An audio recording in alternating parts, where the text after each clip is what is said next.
बहुत समय पहले की बात है। एक राजा था।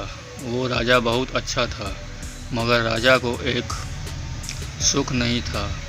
वह यह कि उसके कोई भी संतान नहीं थी और यह चाहता था कि अब वह राज्य के अंदर किसी योग्य बच्चे को गोद ले ले ताकि वह उसका उत्तराधिकारी बन सके और राज्य के बार लोग को संभाल सके। और इसी को देखते हुए राजा ने राज्य में घोषणा करवा दी कि सभी बच्चे राजमहल में एकत्रित हो जाएं। और ऐसा ही हुआ।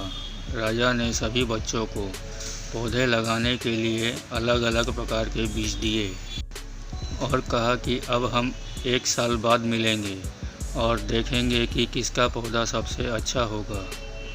1 महीना बीत जाने के बाद भी एक बच्चा ऐसा था जिसके गमले में एक बीज अभी तक नहीं फूटा था, लेकिन वह रोज़ उसकी देखभाल करता था और रोज़ पानी देता था। देखते ही देखते 4 महीने बीत गए। बच्चा परेशान हो गया। तभी उसकी माँ ने कहा कि बेटा, सब्र रखो, कुछ बीजों को पलने में ज़्यादा वक्त लगता है। और वह बीज को सींचता रहा। 1 साल बीत गया। अब राजा ने पास जाने का समय आ चुका था, लेकिन वह डरा हुआ था कि सभी बच्चों के गमलों में तो पौधे होंगे और उसका गमला खाली होगा।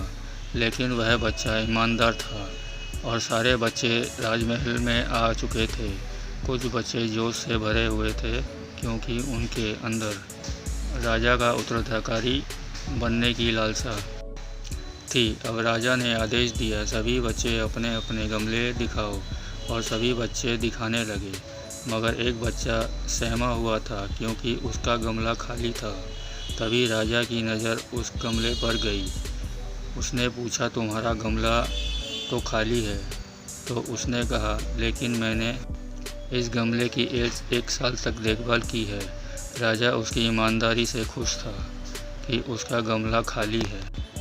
फिर भी वह हिम्मत करके वहाँ आ तो गया। सभी बच्चों के गमले देखने के बाद राजा ने उस बच्चे को सभी के सामने बुलाया। बच्चा सहम गया और राजा ने वह गमला सभी को दिखाया। सभी बच्चे ज़ोर ज़ोर से हंसने लगे। राजा ने कहा, शांत हो जाइए, इतने खुश मत होइए। आप सभी के पास जो पौधे हैं वो सब बंजर हैं।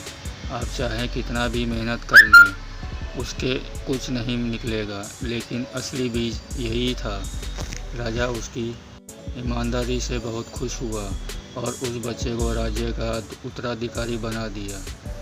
लेकिन हमें इस कहानी से क्या सीखने को मिला? अपने अंदर ईमानदारी का होना बहुत ज़रूरी है। अगर हम खुद के साथ ईमानदार हैं तो जीवन के किसी न किसी पड़ाव में सफल हो ही जाएंगे, क्योंकि हमारी औकात हमें ही पता होती है। हम खुद को पागल बनाकर खुद का ही नुकसान करते हैं।